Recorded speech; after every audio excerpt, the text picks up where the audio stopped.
My name is Isabella, and I am 28 years old. Last Thursday changed everything when my mother screamed those words that shattered our family forever. What started as our traditional monthly dinner became the moment I discovered the truth about why my parents always seemed to favor my brother Marcus over me. The betrayal ran deeper than sibling rivalry. It involved stolen inheritance, forged documents, and a web of lies that had been carefully constructed for over a decade. But they made one critical mistake. They underestimated exactly what I was capable of when pushed too far. Before we dive into this shocking family drama that will leave you questioning everything about blood loyalty, let me know where you are watching from in the comments below. Hit that like button if you have ever felt like the family outsider. And do not forget to subscribe, because this story has twists that will completely blow your mind. Trust me, you will want to see how this family revenge unfolds until the very end.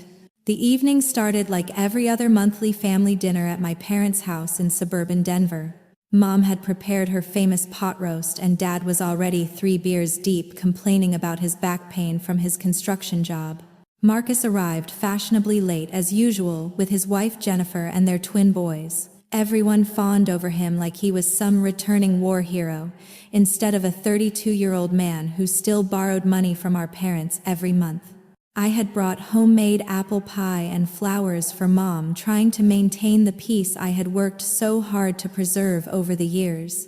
Despite being the only one with a stable career as a financial analyst at a major firm, I always felt like I was walking on eggshells around my family. They treated my success with a strange mixture of pride and resentment, as if my achievements somehow diminished theirs.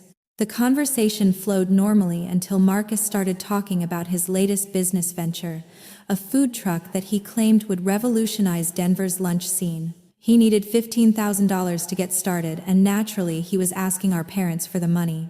Again, "This is different, Mom," he insisted, his voice taking on that wheedling tone I had heard 1,000 times before. "This time I have a real business plan. Jennifer helped me write it." Dad nodded enthusiastically while Mom beamed at her golden child. I sat quietly, remembering the photography studio Marcus had abandoned after 6 months, the landscaping business that lasted exactly 3 weeks, and the cryptocurrency investment scheme that had cost our parents their entire vacation fund. "How much has he borrowed over the years?" I asked quietly, not really expecting an honest answer. The room went silent. Marcus shot me a look that could have melted steel, while Jennifer suddenly became very interested in cutting up food for the twins. Mom's face flushed red and Dad cleared his throat uncomfortably. "That is none of your business, Isabella," Mom snapped. "We help our children when they need it." "Both children?" I pressed. Because I seemed to remember asking for help with my student loans 5 years ago and being told that I needed to learn financial responsibility. The tension in the room became suffocating. Marcus leaned back in his chair with that smirk I had learned to hate, the one that said he knew he was untouchable. Jennifer whispered something to him that made him chuckle softly. "Your brother has had some setbacks," Dad said diplomatically. "He has a family to support. And I have been supporting myself since I was 18, I replied, my voice steady despite the rage building inside me. "I put myself through college, paid off my student loans early, bought my own house, and built my career from scratch." What exactly has Marcus accomplished besides perfecting his sob story? That was when Mom exploded. She slammed her hand on the table so hard that the glasses jumped her face, twisted with a fury I had never seen before. "How dare you speak about your brother like that? Marcus has been through enough without you adding to his problems. We are his family, and we support him because that is what families do. But clearly you think you are too good for this family now, with your fancy job and your fancy house." I stared at her, genuinely shocked by the venom in her voice.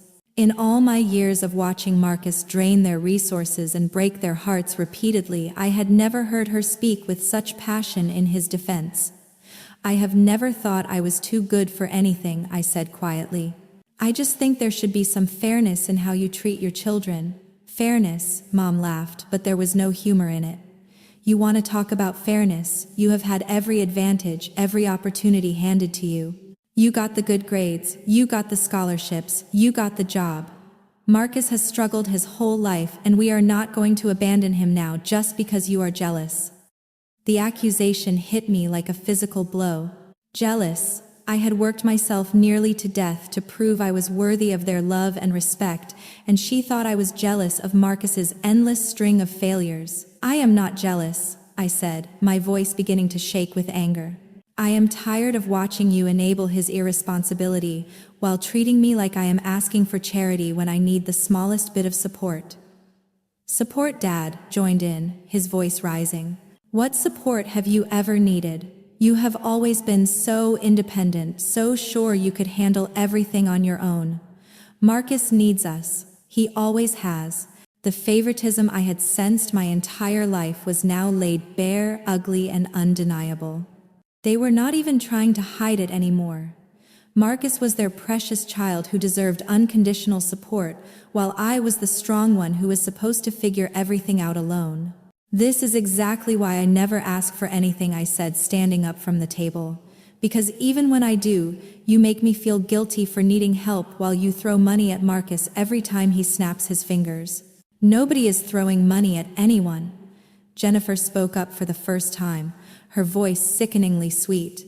"We are grateful for every bit of help we receive, and we always pay it back." I turned to look at her, this woman who had never worked a day since marrying my brother, who lived in a house my parents had helped them buy, whose children wore clothes my mother purchased.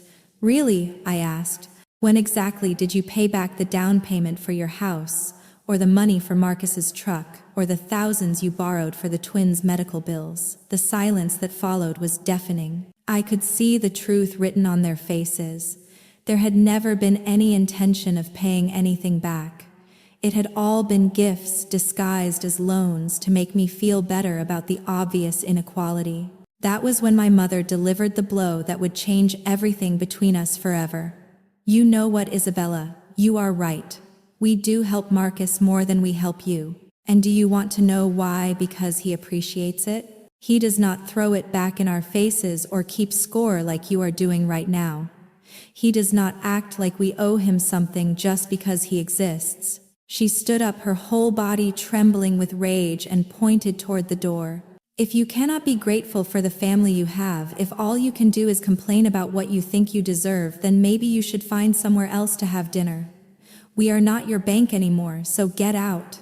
I sat in my car outside their house for 20 minutes, hands shaking as I processed what had just happened.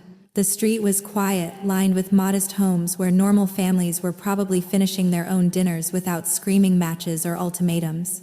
Through the living room window, I could see my family already moving on, probably relieved that the uncomfortable conversation was over. The drive home gave me time to think, and by the time I pulled into my driveway, something had shifted inside me. The hurt was still there, raw and burning, but underneath it was something else. A cold, calculating clarity that I had never experienced before.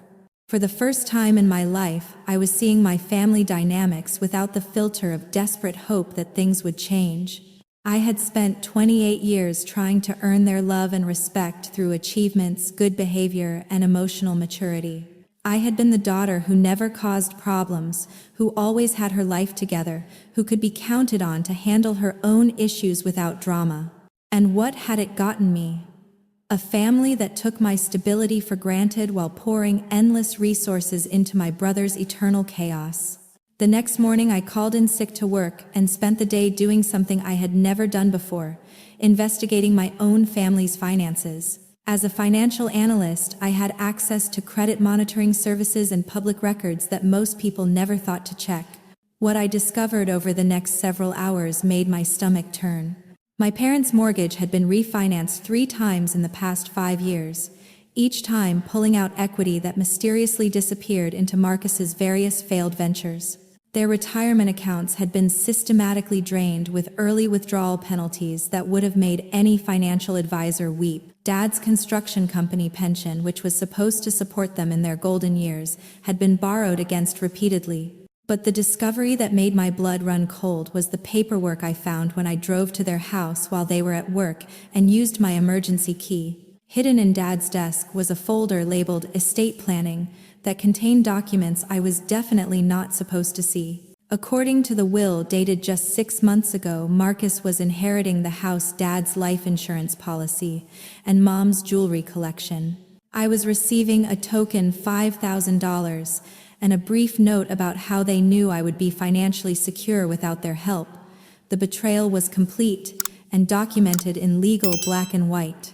But even more shocking was the discovery of a savings account statement showing regular deposits from an account I did not recognize. When I traced the routing number, I discovered it belonged to Grandma Rose, my father's mother, who had passed away 2 years earlier. She had been sending my parents money every month for over a decade, money that was specifically designated in her own will to be divided equally between Marcus and me after she was gone. I sat in their kitchen, surrounded by evidence of systematic financial deception, and felt something break inside me that would never be repaired. This was not just favoritism or poor judgment. This was theft. They had stolen my inheritance and used it to fund Marcus's lifestyle, while making me believe that their inability to help me was due to their modest means. The final piece of the puzzle came when I found bank records showing that Marcus had been receiving monthly transfers of $800 for the past 3 years, not loans, gifts. While I had been struggling with student loan payments and saving for my house down payment, my parents had been secretly subsidizing my brother's life to the tune of nearly $30,000. I photographed everything with my phone, carefully returning each document to its original position. By the time I left their house, I had a complete picture of financial deception that went back years. But more importantly, I had a plan. That evening, I researched estate attorneys and found one who specialized in inheritance disputes. Sarah Chen had excellent reviews and a reputation for being thorough and ruthless when necessary. I scheduled a consultation for the following week and spent the weekend organizing my evidence into a comprehensive file. I also began reaching out to other family members I had lost touch with over the years.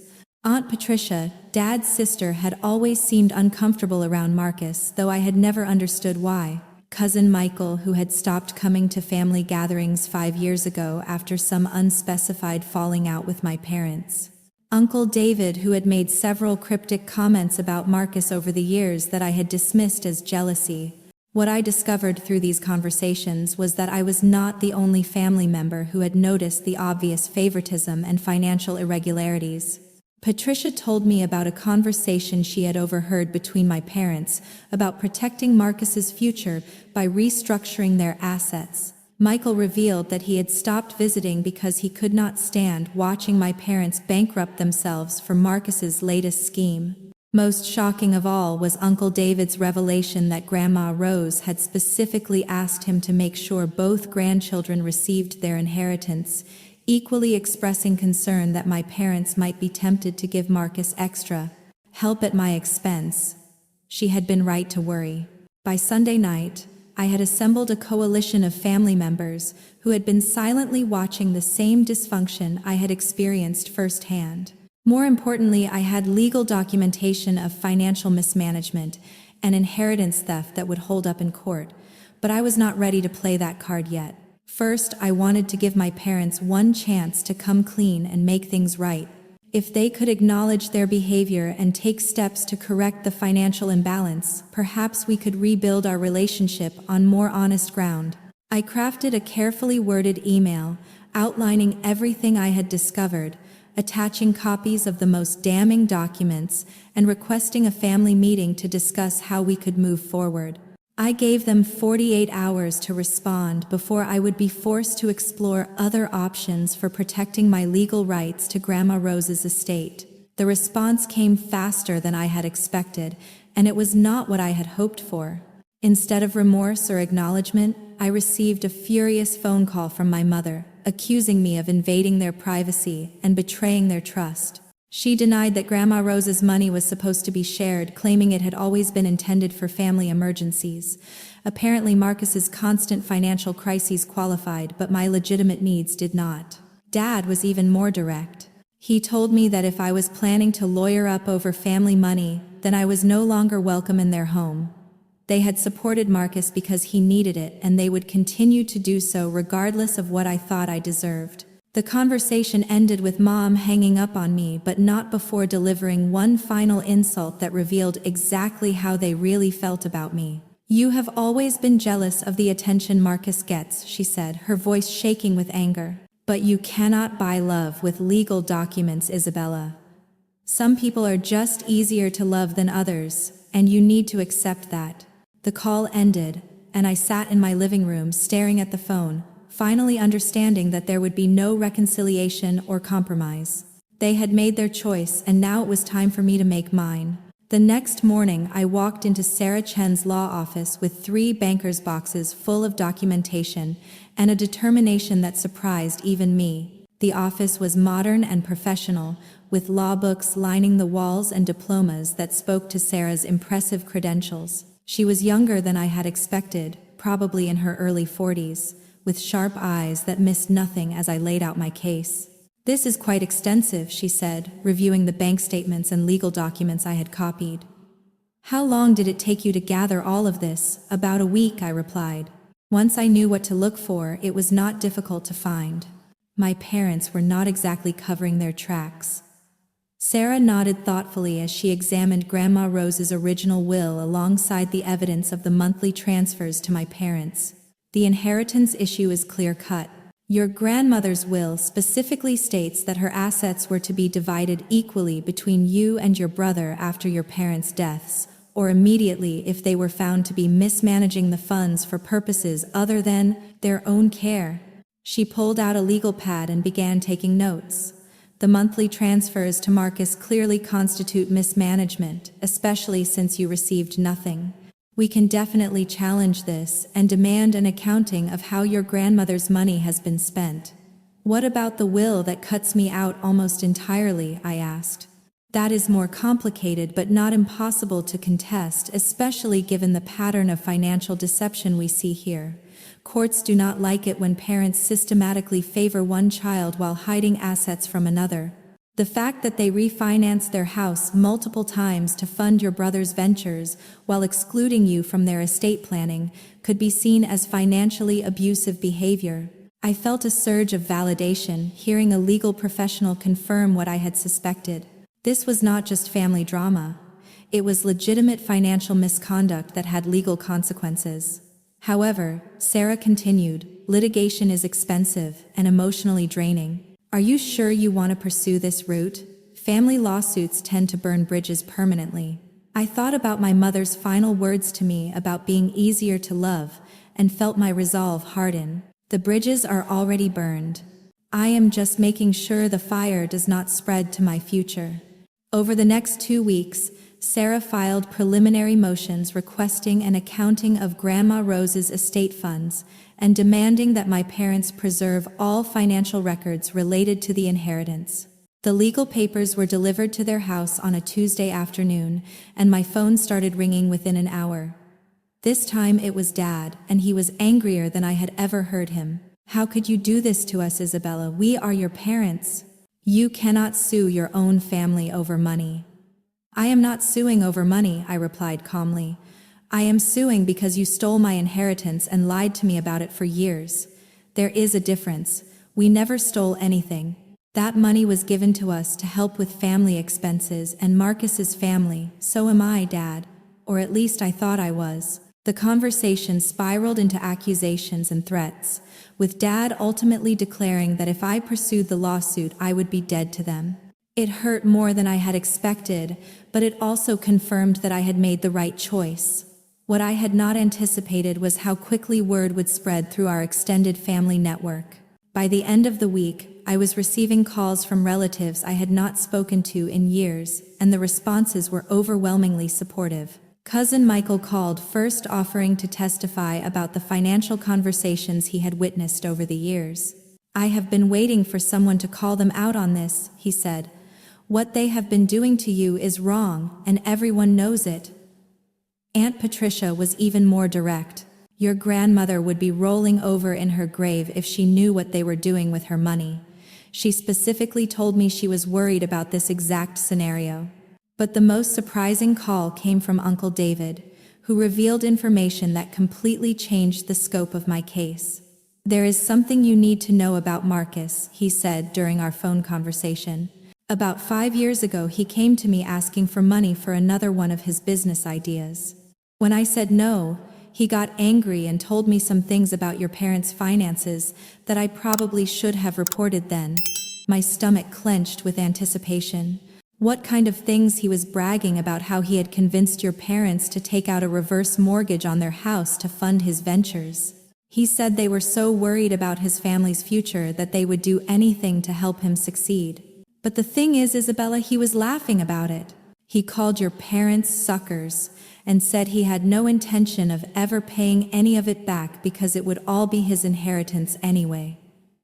The revelation hit me like a physical blow.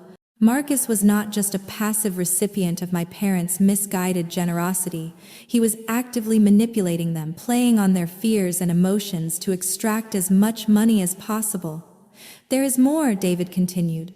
"He also told me that he had been forging your signature on documents related to Grandma Rose's estate. He said you would never know because you never looked at that stuff anyway." That was when I realized the scope of the deception was even larger than I had imagined. I immediately called Sarah and scheduled an emergency meeting to discuss this new information. "Forgery is a felony," she said after reviewing David's statement. "If we can prove that Marcus forged your signature on estate documents, this moves beyond civil litigation into criminal territory." She pulled up the estate documents on her computer and pointed to several signatures that I had supposedly made, but definitely had not. "We will need a handwriting expert to analyze these, but if your uncle is willing to testify about what Marcus told him, we have a strong case for fraud." "What does that mean for the lawsuit?" "It means we are not just fighting for your inheritance anymore. We are looking at potential criminal charges for Marcus, and possibly your parents if they knew about the forgery." The district attorney's office tends to take elder financial abuse very seriously, even when the elders are the ones enabling it. The next phase of my plan involved reaching out to other potential victims of Marcus's financial schemes.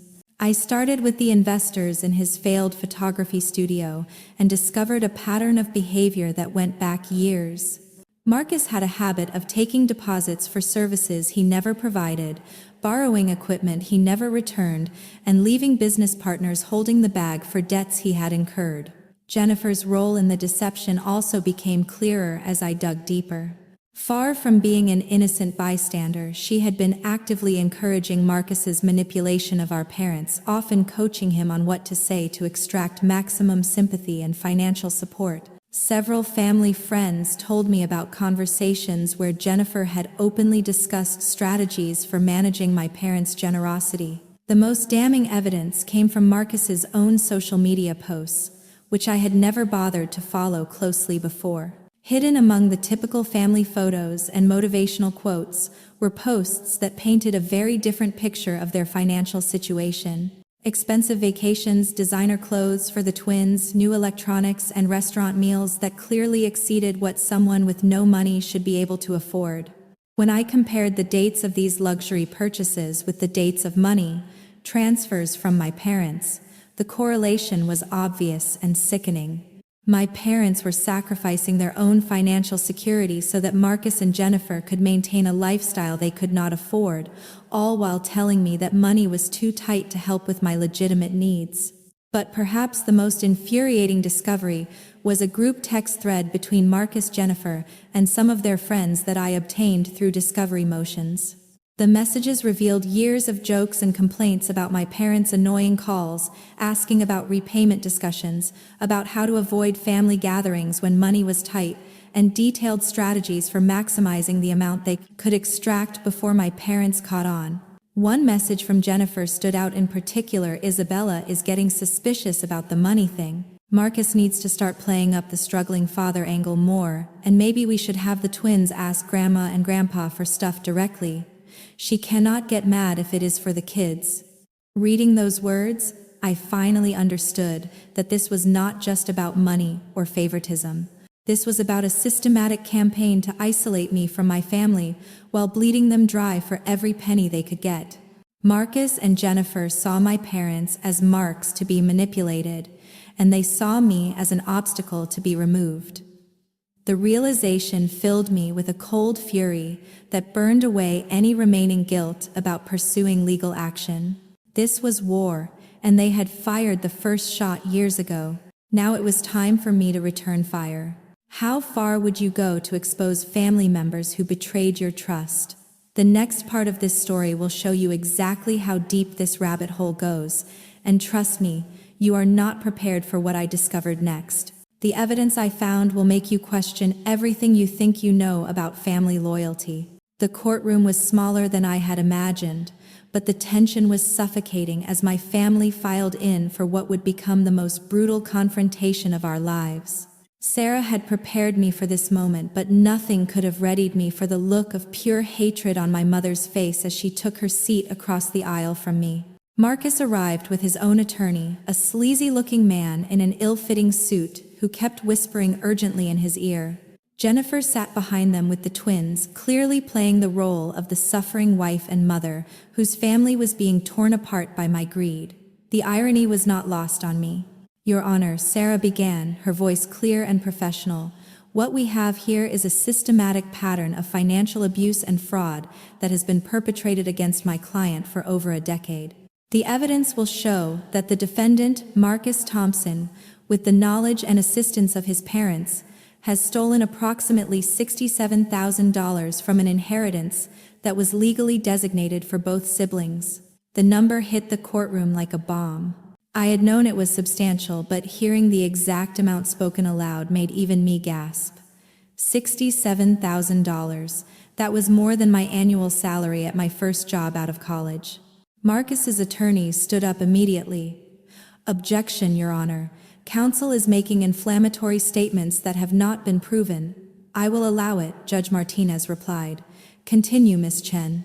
Sarah methodically presented our evidence, starting with Grandma Rose's original will and the banking records showing the systematic transfer of inheritance funds to Marcus. She displayed the forged signatures on estate documents, highlighting the obvious differences in handwriting that even a layperson could see. But the most devastating moment came when she read aloud from the text messages between Marcus and Jennifer. "The old man is getting suspicious about the business loan," Sarah quoted. "Maybe I should tell him about the twins needing surgery or something. That always gets them to open their wallets." I watched my parents' faces as their son's manipulation was laid bare for everyone to see. Dad's expression crumbled while Mom sat rigid in her chair, refusing to look at anyone. The next message was even worse. "Isabella is starting to ask questions about fairness again. We need to make sure she stays out of the loop about the inheritance stuff. Maybe create some drama to distract her." "Good idea," Sarah continued reading Jennifer's response. "I will tell Marcus to pick a fight with her at the next dinner. Make it about money so she looks like the greedy one." The courtroom was dead silent as the implications sank in. The fight at dinner, the one that had started this whole nightmare, had been planned. They had deliberately provoked me into an argument to make me look like the problem child while they continued their systematic theft. Marcus's face had gone pale, and I could see him frantically whispering to his attorney. Jennifer was staring at the floor, probably realizing that her own words were destroying any chance they had of maintaining their victim narrative. When it was time for Marcus to testify, Sarah was merciless. She walked him through years of failed business ventures, forced him to admit that none of the loans from our parents had ever been repaid, and confronted him directly with evidence of the forged signatures. "Did you or did you not forge your sister's signature on estate documents related to your grandmother's inheritance?" she asked. Marcus squirmed in his chair, looking desperately at his attorney for help. "I do not remember signing any documents like that." Sarah presented the handwriting analysis report that clearly showed the signatures were in Marcus's handwriting, not mine. "Are you saying you do not remember committing felony forgery, Mr. Thompson?" I object. His attorney shouted, but the damage was done. The final blow came when Sarah called Uncle David to testify about Marcus's bragging conversation. David, who had been reluctant to get involved, initially delivered his testimony with quiet dignity that made it impossible to dismiss. He said his parents were easy marks who would give him anything if he played up his struggles, David testified. He laughed about forging Isabella's signature and said she was too trusting to ever check up on anything. He specifically said he was planning to bleed them dry before they died so there would be nothing left for her to inherit. The courtroom erupted in murmurs, and I saw my mother finally break down in tears. Whether it was from grief, shame, or anger, I could not tell, and no longer cared. When Jennifer took the stand, she tried to maintain the innocent wife act, but Sarah was ready for her too. The evidence of their expensive lifestyle funded by my parents' sacrifices was overwhelming. Restaurant receipts, vacation photos, credit card statements showing luxury purchases made within days of receiving money from my parents. Mrs. Thompson, Sarah, said, according to these records, you and your husband spent over $3,000 on a Disney World vacation just 2 weeks after telling your in-laws that you could not afford groceries for your children. How do you explain that discrepancy? Jennifer's composure finally cracked. We work hard for everything we have. Just because we take one vacation does not mean we are stealing from anyone. But you were not working, were you? According to employment records, neither you nor your husband had steady income during that period. So, where exactly did the money for this vacation come from? The silence stretched on until Jennifer finally whispered, my in-laws helped us. Helped you with groceries, or helped you take an expensive vacation while they ate ramen noodles and postponed their own medical care. The prosecution's case was airtight, but what happened next exceeded even Sarah's expectations. Under the pressure of cross-examination and faced with overwhelming evidence, Marcus finally broke down and confessed everything. Fine, he screamed, standing up in the witness box. Yes, I took the money. Yes, I forged her signature. But she never needed it. She has always had everything handed to her while I struggled with a family to support. His attorney looked like he wanted to disappear while Marcus continued his meltdown. She got the grades, she got the scholarships, she got the perfect life. All I ever got was criticism and disappointment. So yes, when I had a chance to level the playing field, I took it. She does not deserve that money anyway. The courtroom was in chaos as Marcus ranted about years of perceived slights and jealousy. He admitted to manipulating our parents, to planning the confrontation at dinner, to systematically stealing from my inheritance while making me look like the greedy child. Judge Martinez banged his gavel repeatedly, but Marcus was not done. In his fury, he revealed details about other financial schemes, other relatives he had borrowed from and never repaid, and other ways he had manipulated family members over the years. By the time courthouse security finally got him under control, Marcus had essentially confessed to multiple counts of fraud, forgery, and financial abuse. His own words had sealed not just the civil case but guaranteed criminal charges would follow. As the judge called for recess, I looked across the courtroom at my parents. Dad was staring at Marcus with an expression of complete shock, as if seeing his son clearly for the first time.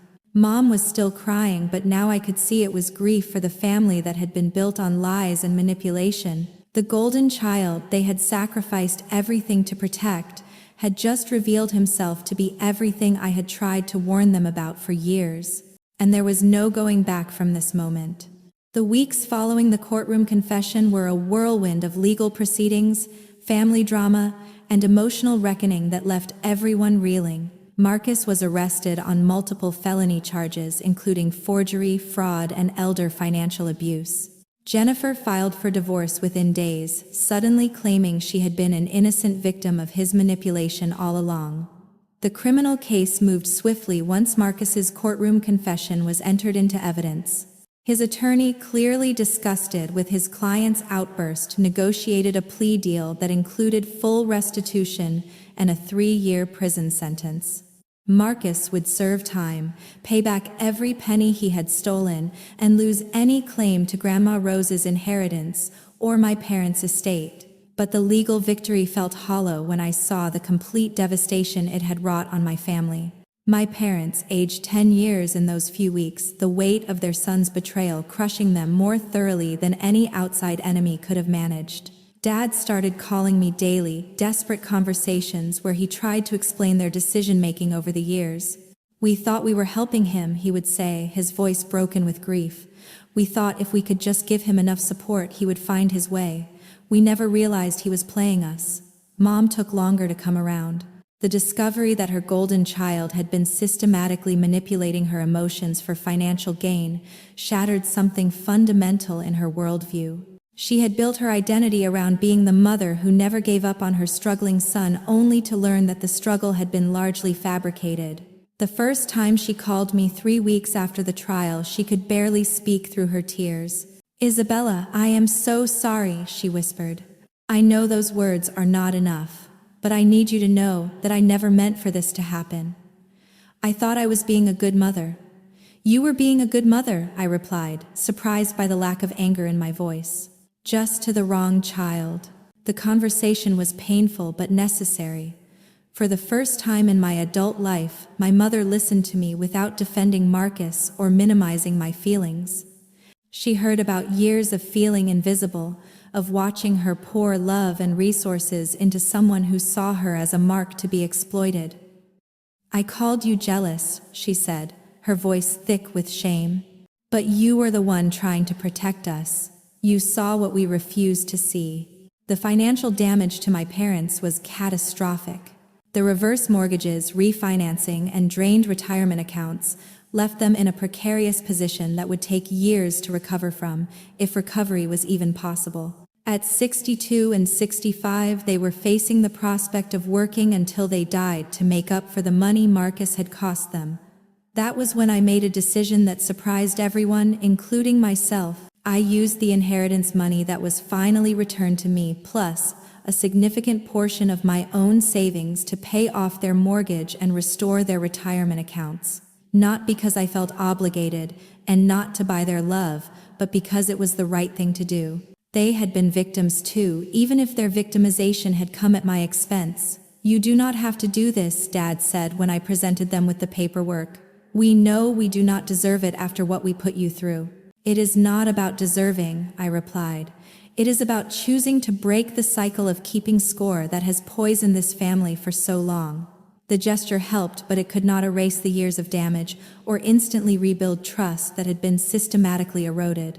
We began attending family therapy together, working through decades of dysfunction with a professional who specialized in financial abuse within families. The sessions were brutal. We dissected every family dinner, every birthday, every holiday, where Marcus had been centered while I had been marginalized. My parents had to confront the reality that their help had enabled destructive behavior, while their neglect had forced me to become prematurely independent. Isabella learned she could not depend on us, our therapist observed during one particularly difficult session, so she stopped trying. Meanwhile, Marcus learned that poor choices would be rescued, so he kept making them. "You created exactly the dynamic you were trying to prevent." The hardest part was learning that my parents genuinely believed they had been showing love through their financial support of Marcus. In their minds, my success meant I did not need them, while his failures meant he needed them desperately. They had confused enabling with nurturing, control with care. Marcus served 18 months before being released for good behavior, but his return to Denver did not include any reconciliation with our family. The divorce from Jennifer had been finalized, and she had moved back to her home state with the twins. He was alone, broke, and facing a lifetime of debt from the restitution payments. He made one attempt to contact me, a letter sent through his parole officer requesting a meeting to clear the air. I declined. Some bridges once burned by betrayal this deep cannot be rebuilt. Forgiveness and reconciliation are not the same thing, and I had learned the difference. The strangest part of the whole experience was discovering how many people in our extended family and friend circle had witnessed the dysfunction but felt powerless to address it. Cousin Michael told me about conversations where relatives had discussed staging an intervention about Marcus's behavior, but no one had wanted to be the one to destroy the family. "We all saw it," Aunt Patricia admitted during a family gathering months later. "But we told ourselves it was not our business, that every family has its problems. We should have spoken up sooner." The silence of witnesses had allowed the abuse to continue unchecked for years. Well-meaning relatives had enabled the dysfunction by treating it as a private family matter, rather than recognizing it as financial abuse that required intervention. Jennifer's attempt to portray herself as another victim fell apart when investigators discovered she had been secretly recording conversations with my parents for years, building leverage for future manipulation. She had been far more calculating than anyone had realized, playing the role of confused, helpless wife while actively strategizing with Marcus about how to extract maximum benefit from his family relationships. The twins, thankfully, were young enough to adapt to their new circumstances. Jennifer's parents provided stability and normal boundaries that the children had never experienced before. Sometimes victims of family financial abuse include the next generation who grow up believing that manipulation and emotional blackmail are normal ways to get their needs met. As the legal dust settled and the family began the slow process of healing, I found myself in an unexpected position. I was no longer the family outsider fighting for recognition and respect. I was the one who had exposed the truth, demanded accountability, and ultimately chosen forgiveness over revenge. But the story was far from over. The real work of rebuilding trust and creating healthy family dynamics was just beginning, and I was about to discover that justice served can be more complicated than justice denied. 2 years later, I stood in my parents' backyard watching Dad teach my neighbor's children how to plant tomatoes, something I had never seen him do with Marcus's boys. The change in him was remarkable. The stress lines had softened and there was a peace in his movements that had been absent for years. Mom emerged from the kitchen carrying lemonade and homemade cookies, no longer the frazzled woman who had spent decades managing Marcus's crises. Without the constant drain of his manufactured emergencies, she had rediscovered parts of herself that had been buried under years of misplaced maternal guilt. "Isabella, your father is going to spoil those children rotten," she said, with a smile that reached her eyes for the first time in memory. "Good," I replied. "They deserve to be spoiled by someone who does it out of joy instead of obligation." Our relationship had evolved into something neither of us had expected: genuine friendship built on mutual respect and honest communication. The weekly therapy sessions had taught us how to express needs and boundaries without keeping score or assigning blame. We had learned to separate love from money, support from enabling. The most profound change was in how we talked about Marcus. He was no longer the forbidden topic that poisoned every family gathering, nor was he the golden child whose failures demanded endless discussion.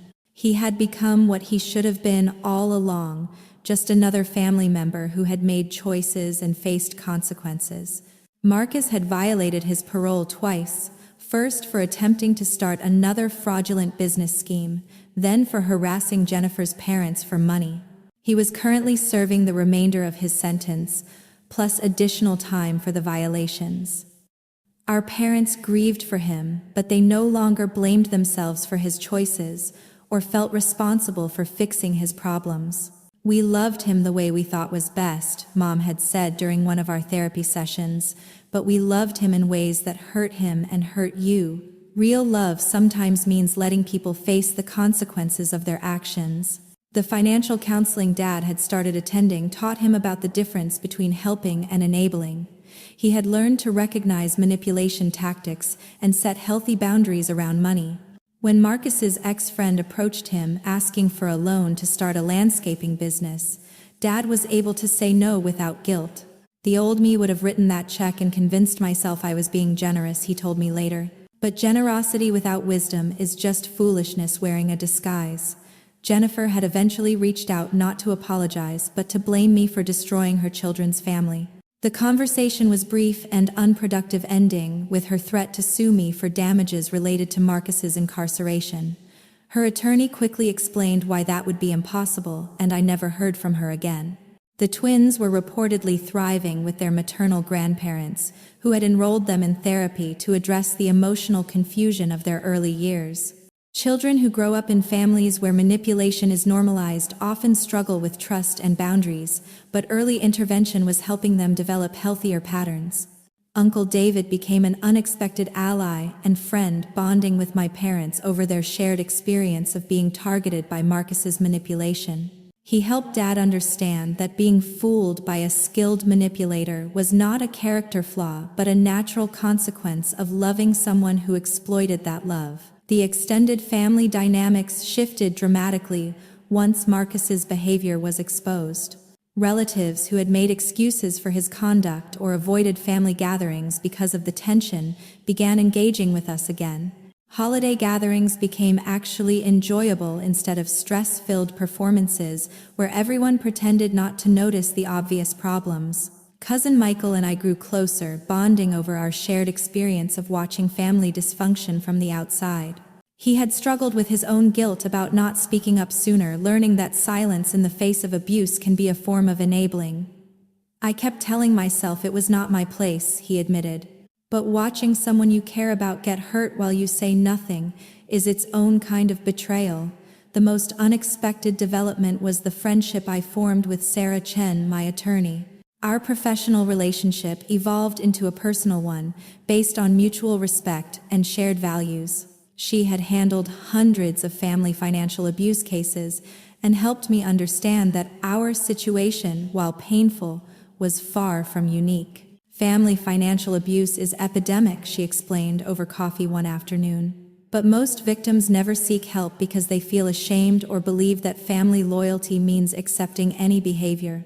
You broke that cycle not just for yourself but for your parents too.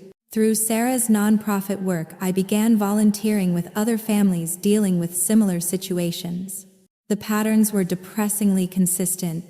Golden children who exploited parental guilt, enablers who confused love with financial support, and scapegoated children who eventually either escaped or fought back. My story became a case study in her workshops for financial advisors and elder care professionals. Not because it was unusual, but because it demonstrated how systematic documentation and legal intervention could break cycles of abuse that families often felt powerless to stop. Most people think family financial abuse is just about money, I would tell workshop attendees, but it is really about power and control disguised as love and need.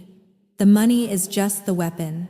The speaking engagements led to other opportunities to help families recognize and address financial manipulation before it destroyed relationships permanently.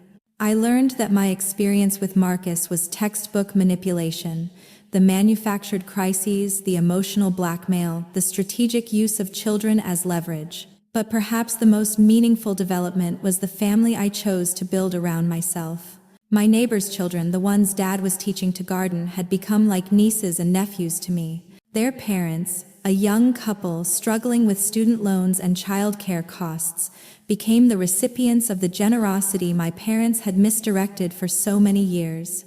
I helped them with their down payment, supported their children's education, and provided the kind of assistance that actually empowered rather than enabled. Watching those children thrive with appropriate support reminded me of what healthy family dynamics could look like. You are creating the family you wished you had, our therapist observed during one of my individual sessions. But you are doing it with wisdom earned through pain.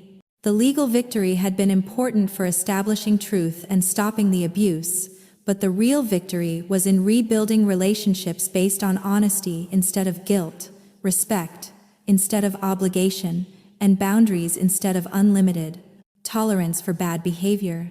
3 years after that terrible dinner, when Mom told me to get out, we were planning a vacation together. The first family trip that did not involve managing Marcus's latest crisis or walking on eggshells around his fragile ego. It was going to be just us, enjoying each other's company without drama or ulterior motives. I wasted so many years being afraid of losing Marcus that I almost lost you instead, Mom said, while we planned the trip. I will never make that mistake again. The revenge I had sought was not about punishment or payback. It was about truth and accountability. Justice served meant that manipulation had consequences, that victims could find their voice, and that families could heal when built on honesty instead of enabling. Looking back now, I realize that the greatest revenge was not Marcus going to prison or losing his inheritance.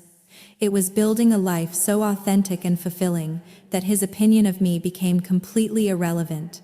When you stop needing validation from people who were never going to give it, you discover freedom you never knew was possible. Have you ever had to choose between family loyalty and your own well-being? How far would you go to protect yourself from people who were supposed to protect you? Drop a comment and share your story. I read every single one and respond when I can. If this story resonated with you, please hit that like button and subscribe for more real-life family drama that proves truth really can be stranger than fiction. Share this with someone who needs to hear that choosing yourself over toxic family members is not selfish, it is survival. Thank you for taking this journey with me, and remember that sometimes the family that loves you best is the one you choose for yourself, not the one you were born into. Life has taught me that real love never requires you to sacrifice your dignity, your truth, or your future, and I hope my story helps you remember that you deserve relationships built on respect, not guilt.